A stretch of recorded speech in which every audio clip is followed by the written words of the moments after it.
Hi guys, my name is Brianna Barlow, and today my drug infomercial will be about nicotine.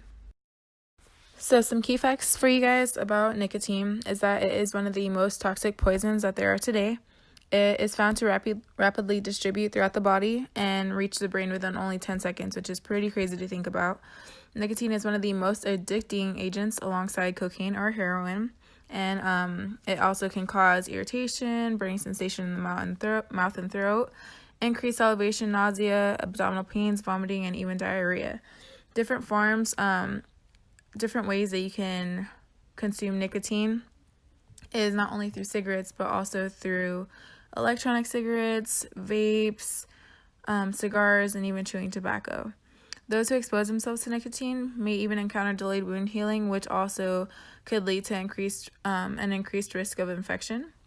The average smoker consumes 1 to 2 milligrams of nicotine from each cigarette, and one pure drop of nicotine has the potential to kill someone because it is so strong that it can even be used as a pesticide for crops, which is incredible.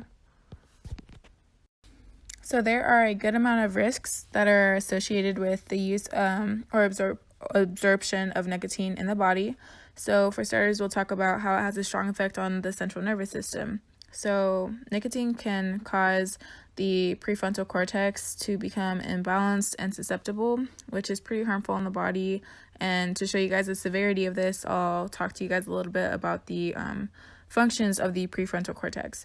So for starters, it's responsible for coordinating and adjusting complex behavior, impulse control, and the control and organization of other emotional reactions, personality, focusing and organizing attention, and even complex planning. So it has a pretty huge responsibility when it comes to the functionality of us as individuals.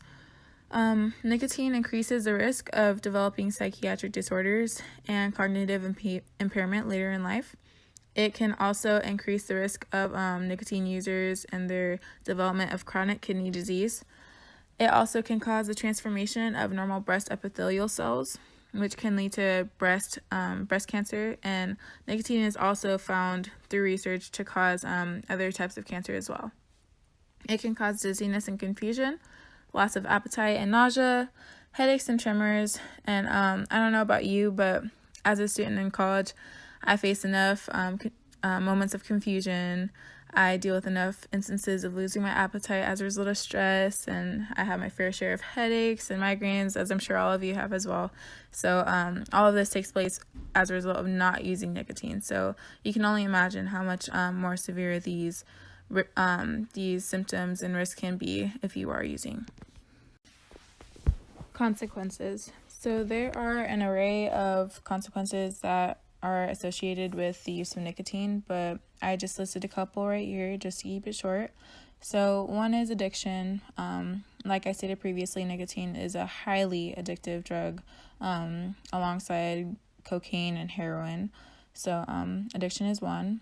Another one is insulin resistance and sensitivity, which ultimately leads to type 2 diabetes and heart disease. Those two correlate strongly together. And then you also can develop emphysema. Emphysema is when you have when the air sacs of the lungs become damaged and enlarged, causing breathlessness. So this is usually common among smokers. You can also face higher blood pressure and an increased heart rate, and as well as adverse effects on fertility and fetal development during pregnancy. So you can kind of see how the consequences kind of involve both mental, physical, and all these different effects on one's well-being. So they're definitely not good, and so it's definitely best to just avoid the drug overall. So I have also listed the California Smokers Helpline as well as the American Lung Association number in case you or a friend or a family member may want to quit smoking. You guys can kind of help them out and kind of give them a resource that they can possibly use to do that. So thank you guys for listening, and I appreciate it. Thank you.